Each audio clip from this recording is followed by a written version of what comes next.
Welcome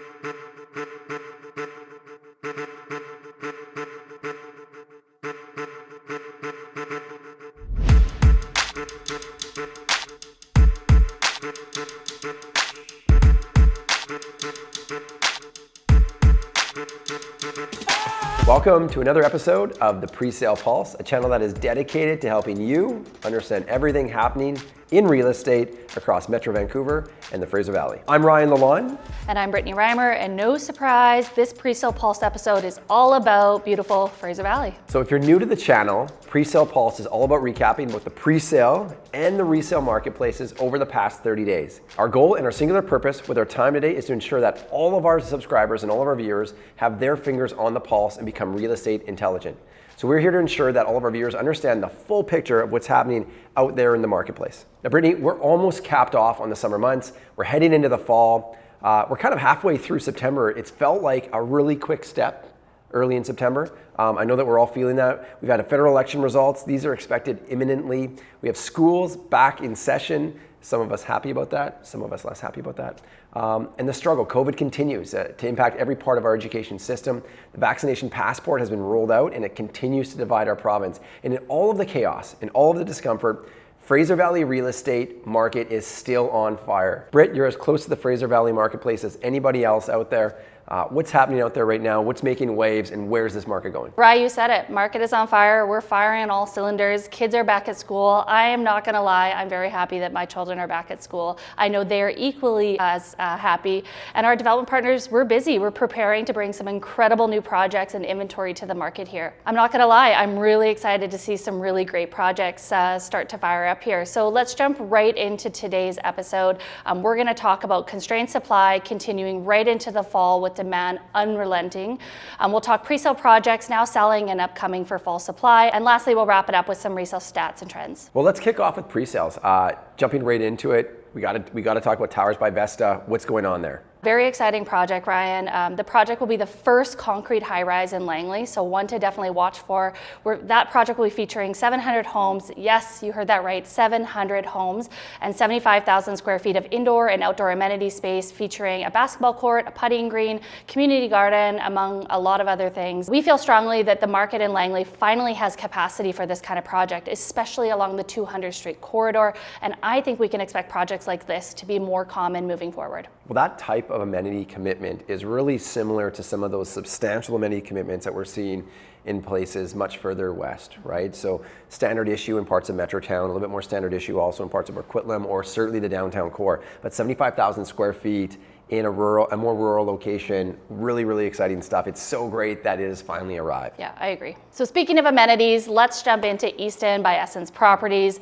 We're excited to present Eastin in Langley. This is one of MLA's project. This project is going to be a big deal. Eastin is an incredible offering. It's located right in the heart of Willoughby, right along the 200th Street corridor again.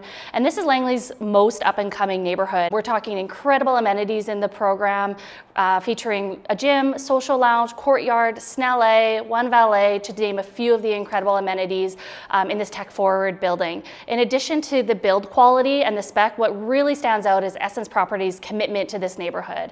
Essence has completed more than 300 homes in the Willoughby neighborhood alone, and they are really reshaping the Willoughby area as a whole. You're right, Britt. They're truly reshaping this neighborhood. It's something that we're very excited about.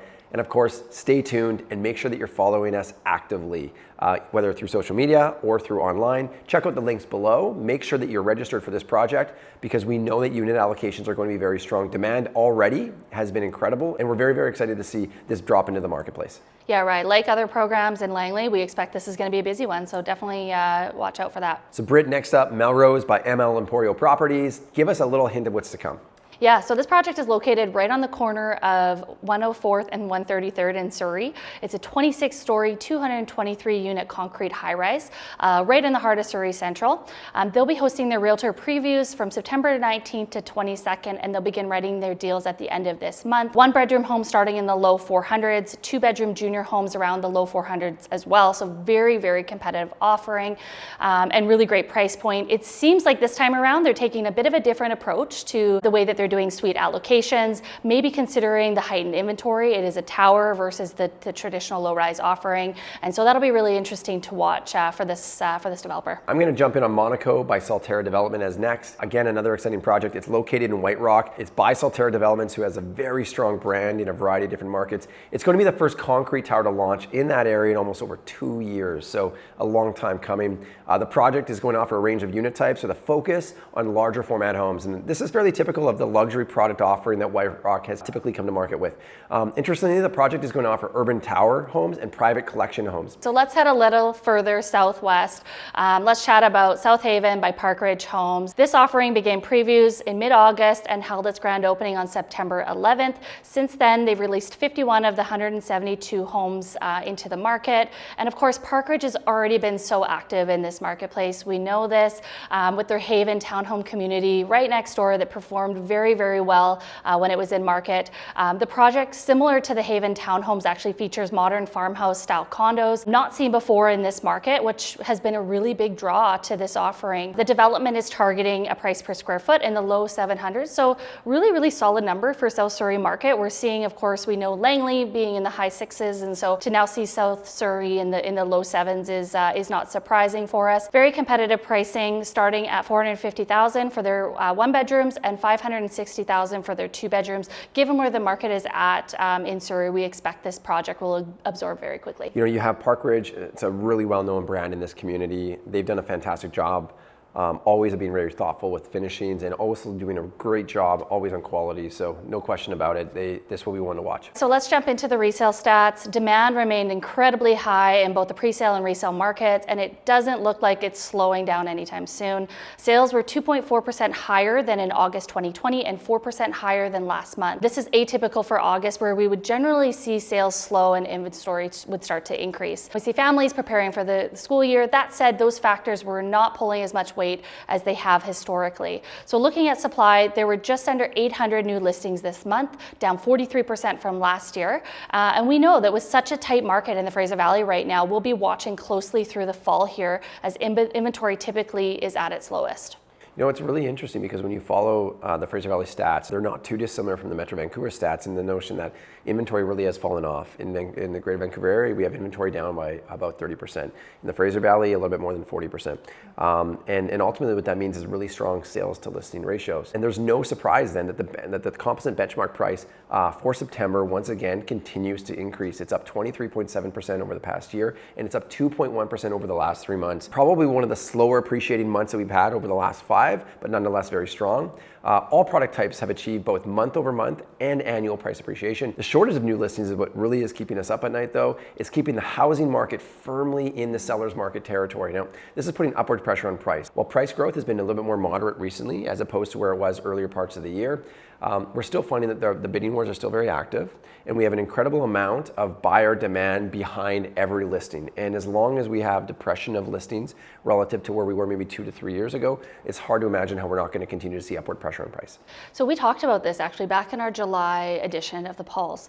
We chatted about the difference between the resale market in the Langley condo side and the pre-sale market and how substantial that gap was. And back then our prediction was that the resale market would start to gain some momentum as we headed into the fall. And that is exactly what we saw happen actually. Over the last 30 days, particularly on the condo side, we saw large gains. And so it's interesting to see sort of those trends continue, and we'll be watching closely for the same trends as we head into the fall here and making some predictions. And that's spot on. I think maybe spending a little bit of time on the sales to listing ratios also gives a really good perspective about what you can expect if you are a viewer over the next 2 to 3 months. So let's jump into the sales to listing ratio. So in August, the overall sales to listing ratio was 51%, jumping from 41% in July. By product type, the sales to listing ratio was at 55% for single family detached homes and a whopping 94% for townhomes.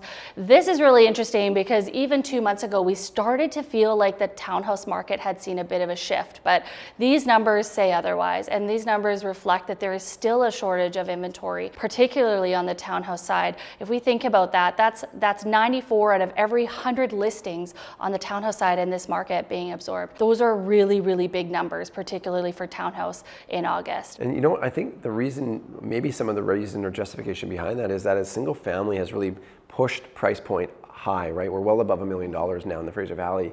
Many young families are beginning to believe that that's out of reach for their needs. As a result, they're looking at alternative asset classes, and that product type that really fits to their needs is going to be the townhouse in a larger format, right? Those 3 to 4 bedrooms, kind of the 1,300 to 1,600 square foot. That's where most of the demand and activity is happening in that marketplace. Yeah, and we're seeing some municipalities, they're starting to take a different approach to this, right? They're starting to allow those secondary suites, either laneway house or basement suites in certain marketplaces that we hadn't seen that before. And so that affordability factor is still going to be a big topic as we head into fall. But what will be really interesting is to start to watch the condo market, because we've seen that townhouse market run now, and we know that the condo market hasn't seen that type of growth.